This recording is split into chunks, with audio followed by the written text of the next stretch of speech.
Hello, hello! The people have spoken, and there was once again quite a bit of interest in taking a look at the stats of these new weapons, understanding how they fit into the game, in addition to what I think about them after getting more playtime in with them, and unlocking all the attachments, of course. I think it's worth quickly mentioning at the beginning of these, in case you haven't been to any of the videos where I unlock these weapons, I have never spent any money on COD points in any COD game. I unlock all of these through time spent playing. Alright, first I thought I'd take a look at the Lynx CQ300, which I'll tell you right now, I think is the most usable weapon in this update from the time I spent playing. A very unique one as well, being designed for close quarters in many ways, but it is also very accurate and has a couple unique longer range advantages. Bit of a mixed bag. We can jump right into the stats. Of course, the Legend Marvel 4 has made them very easy to access. I'll link his spreadsheet in the description if you want to follow along. The damage is very interesting, dealing a max of 42 damage, dropping down to 20.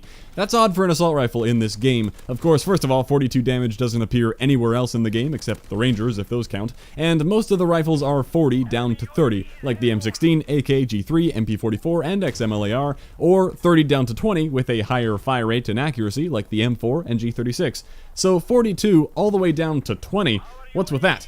Well, in case you were wondering, there is no super cool mechanic with that 42 damage number that I just have to share. You may remember we did tons of talking about 35 damage being a special number, appearing on the BOS-14, Fang, Bird, and Procolot, because 35 doesn't benefit much from stopping power, only going up to 49, making those weapons better to use with other red perks. 42 isn't special in how it interacts with Juggernaut or stopping power as far as I can tell. It behaves just like 40 for the most part, except it deals that little bit more damage, which can be better than nothing in the case of surface penetration and injured enemies. There is also one other way that I can see it does matter, because the headshot multiplier for the Lynx is only 1.2, whereas nearly every other weapon is the standard 1.4, just like the 1.4 you get from stopping power. It's meant to be one fewer shot to kill. Well, a 1.2 multiplier wouldn't help 40 damage rise above 50 to make it a 2-shot kill, but it does bring 42 damage just barely above 50. So I guess they wanted to nerf the headshot damage on this thing, but they still wanted it to be a 2-shot headshot kill at close range, and that's why it's 42.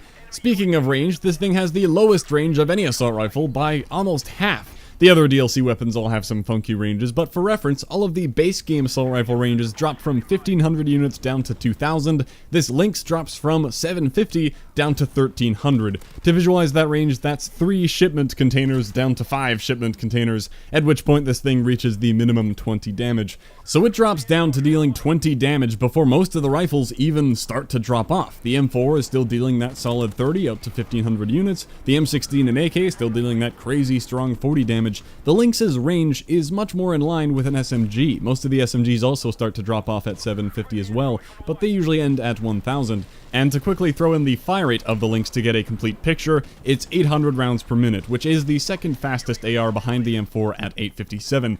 As far as the rest of the stats go, there's nothing too notable about it. The suppressor still cuts the range down quite a bit, 350 to 750. Ouch, you'll be dealing that min 20 damage already at 750 units. That's not what I was expecting, because with this thing looking like the integrated suppressor Honey Badger from Ghosts, I thought it was going to have some mechanic where the suppressor didn't negatively affect the range, just like how it works with the MAC-10 and the 44 Magnum. I thought they would want to make an assault rifle like that, but I guess not, so I wouldn't use the suppressor. You may see me using it because I did try out all the attachments as I went. It was a bit of a hit marker machine though. Finally, not much else to mention, but the hip spread is the same as the BOS-14, which is just slightly better than all the other assault rifles.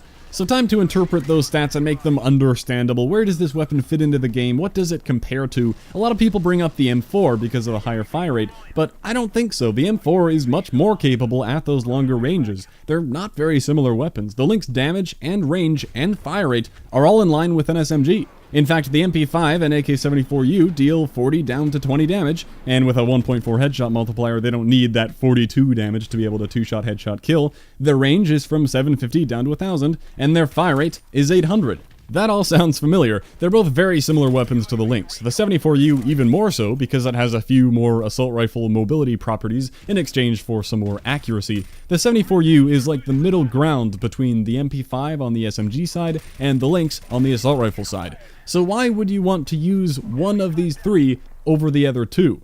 Well, I can't say that one of them is definitively the best. Once again, they are pretty carefully balanced, so it comes down to a personal preference thing. The AK-74U takes the MP5 and gets a bit more accurate in exchange for some slower handling properties like assault rifle aim down sight speed. And now the Lynx takes the 74U and gives it a bit of extra range in exchange for even more assault rifle properties like the slower mobility and poor hip spread. You can imagine all these new weapons as good old Advanced Warfare variants. This is like a plus range, minus mobility, minus handling or something like that. So is it good?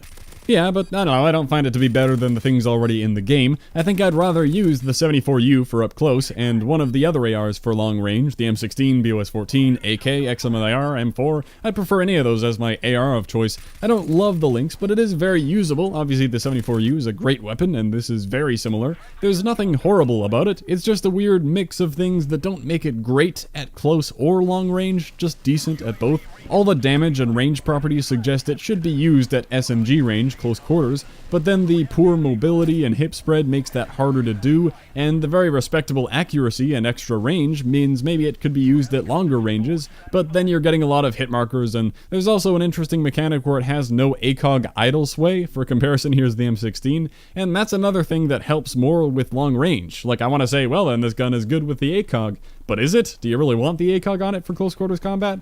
Well, all that comparison should give you a pretty good idea of where this fits into the game, in my opinion. It would appear to be an AR-SMG hybrid type of thing that doesn't excel in any situation, but it can do everything fairly well. If you're looking for a class setup, well, there's nothing really special about this weapon that would make you build your class any differently, like how I avoided stopping power on those 35 damage guns. But here's something I might do. I like steady aim for this thing because I want to be hitting shots at close range, make it more like an SMG. Dead silence is always good as well. Obviously, it's much better in a more competitive setting or in S&D. Everything else is up to you. Bandolier is nice to keep a kill streak alive. Frag times 3 is maybe better if you're just rushing around for kills. RPGs to take out helicopters. You know all this stuff by now, I'm sure. So that about wraps up the Lynx CQ300. The question people always seem to ask on these things is, should I unlock this or the blank? The BOS-14 or the XMLR? Which one do I want? Even though I think I've given you enough information comparing it to other weapons for you to make your own decision, it seems like people just want me to tell them what to do. But there is no right answer. Like, first of all, unlock what you think looks fun, because realistically the M16 will beat all this stuff 9 times out of 10. If you're looking just for some good new weapons, I would unlock something like the BOS-14 or the XM if you don't have those yet.